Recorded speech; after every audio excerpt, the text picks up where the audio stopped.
when you're dealing with your rent income, obviously it's going to be under the income section of your income statement, your statement of comprehensive income. You start off with the figure that's given to you in the trial balance. Remember, that figure was given to you, the 126,224.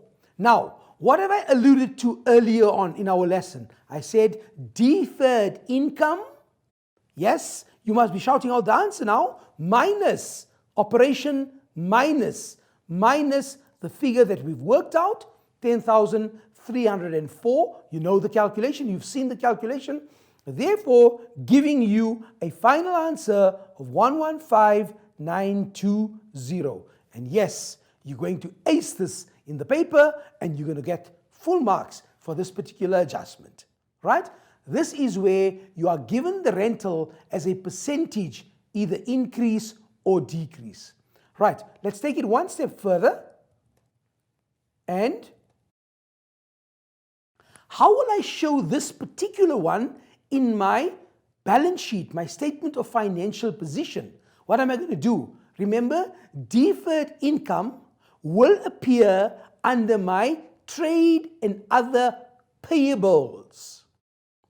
Grade 12s, in preparation for tomorrow, please make sure that you know your notes to your financial statements.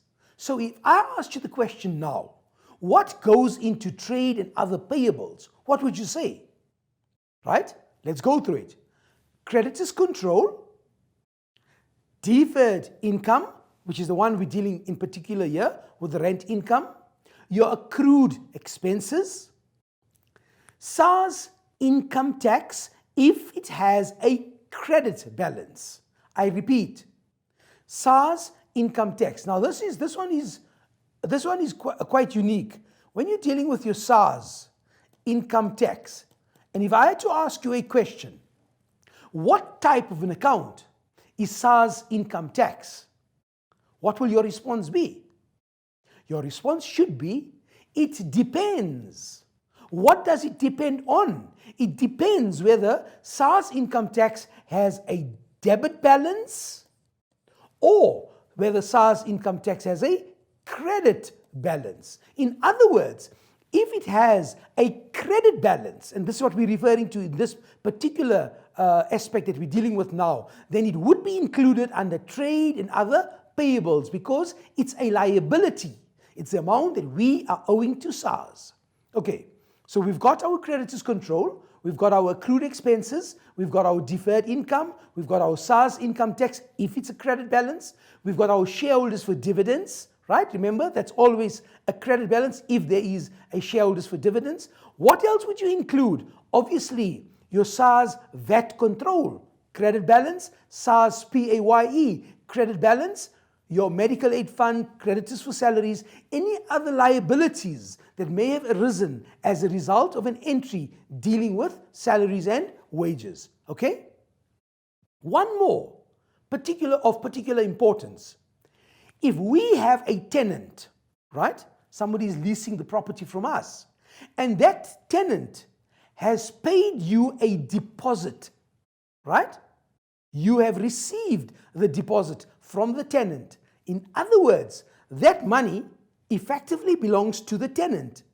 If the lease expires and the building is in a condition that you've given it to your tenant, you will have to return that portion to your tenant. Therefore, if you have deposit for rent income, be very certain as to what I'm saying. If you have a deposit from a tenant, it would also appear under your trade and other payables because it's indicating that you are owing the tenant money because of the deposit that you have received from him or her. Okay, so in other words, what am I stressing? I'm saying you must know your notes to your financial statements, right? Let's just go through, while we're at it, let's go through the note for trade and other receivables. What goes into that note?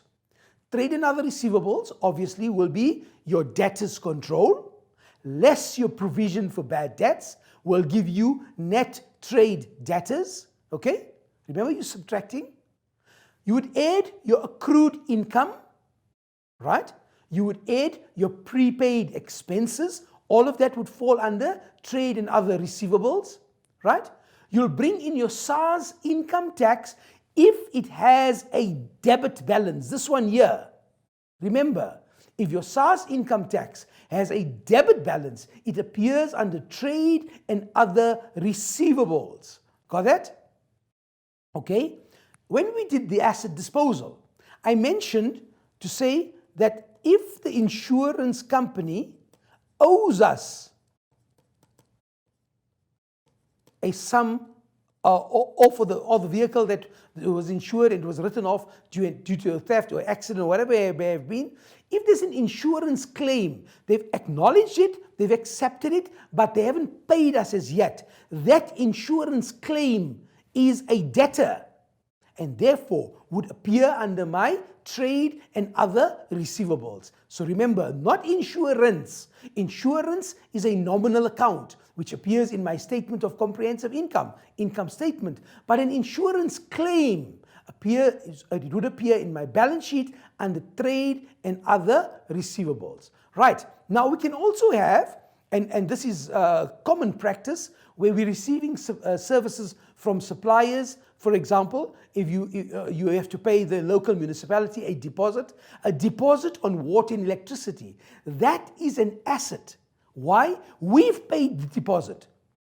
The local council owes us that money. If we decide to go off the grid and we're going green and we're going solar and we decide we don't want their services anymore, then the deposit that we have paid will be refunded to us. Therefore, your deposit for water and electricity will appear under trade and other receivables. Okay, so make sure you know your notes to your financial statements. Right.